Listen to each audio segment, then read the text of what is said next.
and he handed me a newspaper. It wasn't a newspaper, it was the sounds paper.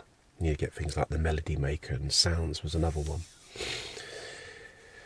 And there was a double page spread, one page white, one page black, and it was a memoriam, 2 pages, for a man called Cliff Burton.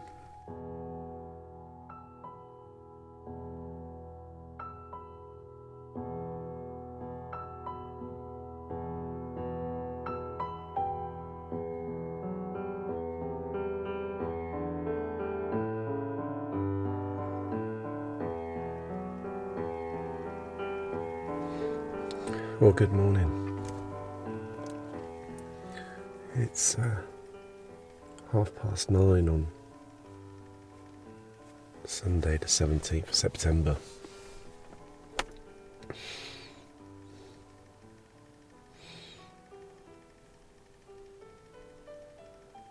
I thought I'd start this particular video with a story.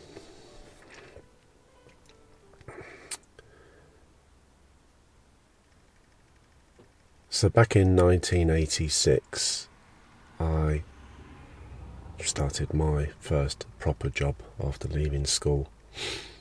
I went to work for a company called Furnace Holder, which was an insurance broker's on Leadenhall Street in the City of London. And I quickly made friends with a guy called Steve, who became one of my best friends after that. And I remember one day in the office, Steve came in and was just really sad and just very low. And I was like, "Are you right? What's wrong?" And he handed me a newspaper. It wasn't a newspaper, it was the sounds paper. You get things like the Melody Maker, and sounds was another one. And there was a double page spread, one page white, one page black, and it was a memoriam, 2 pages, for a man called Cliff Burton.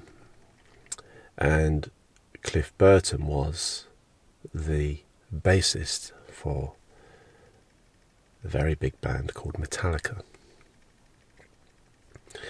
And Steve was just absolutely gutted to see this news for the first time and to hear of his death.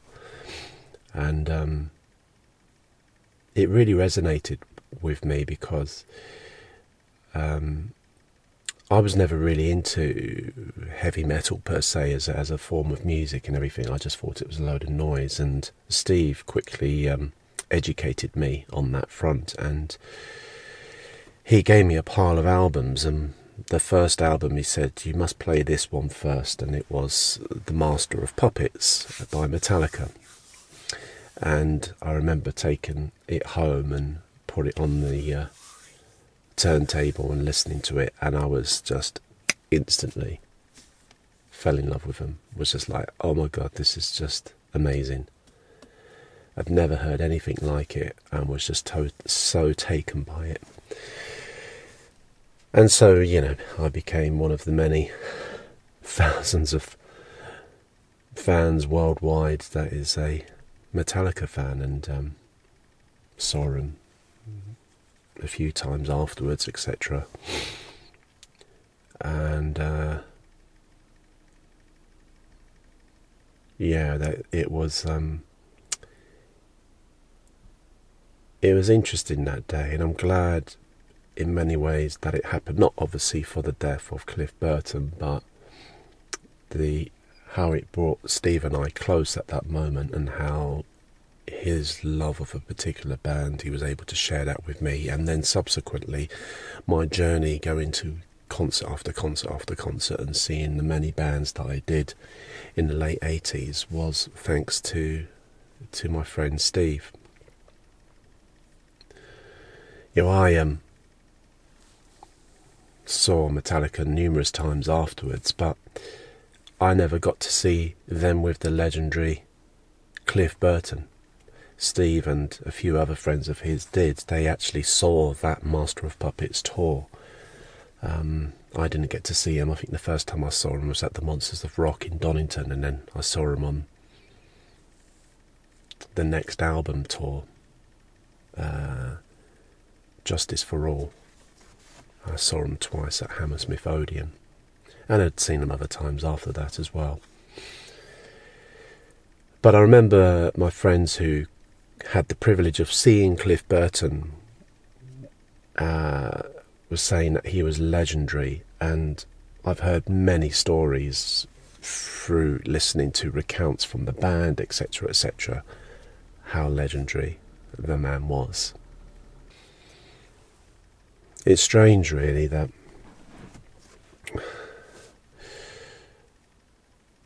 Cliff died on the 27th of September 1986. That's 3 days after my birthday. And I don't know about you guys, but I most certainly do believe in fate, karma, or whatever you want to call it, chance, the aligning of the stars, whatever forces that move this world, etc., and manipulate our lives through it, even though our lives are led by free will and choice. I do firmly believe that sometimes things are meant to happen. And here we are, September 2023, and me embarking on this tour to Sweden to see Asha Marie. And I had things roughly planned, a route roughly planned, etc.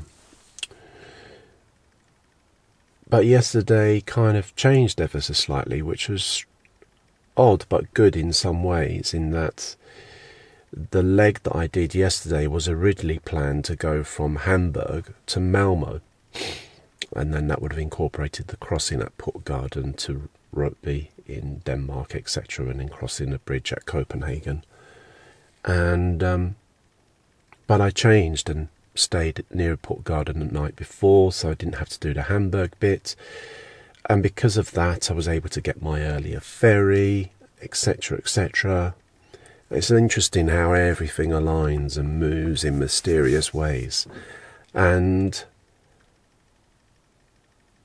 even though I'm delayed at the other side of the bridge by the police and questioned for a quarter of an hour or whatever, but finally let on my way, I go past Malmo, and then I go past Helsingborg, and I just think, oh, I'll just carry on for a little bit. I was meant to stop in Malmo, and if it weren't there, I was meant to stop in Helsingborg, and yet I carried on and stopped and had a bite to eat, and then carried on for a bit longer, and then I thought, now's a good time, a 300-mile or so journey to get to Stockholm for today. I go on Park for Night, I look, and I looked at this sat-nav on my left here, which is my Maps.me sat-nav, and I could see some lakes not far from the motorway. And I thought that might be an okay place to stop. So when I go for Park for Night, I zoom in and everything, and I see said lake, and there's one parking spot there, and I click on it, and as I read through the information for the parking spot, I was just like, this is unbelievable. I cannot believe this. There is a note within this that there is a memorial stone for Cliff Burton.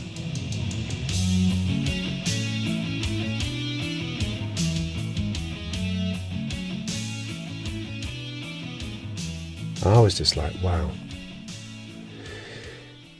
So I thought, well, that is obviously where I'm going to spend the night. And so I set it in Google Maps and drove here. And it's just been so peaceful. I've had a really, really nice sleep here. I had a couple of drinks. I like to feel that I shared a drink with Cliff. I've left him a can there.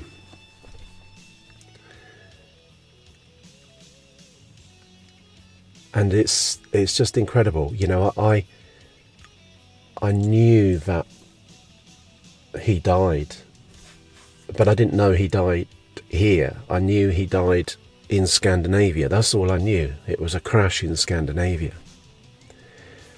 And the chances of me finding that, and here on this very stretch of road was the place where the bus crash happened.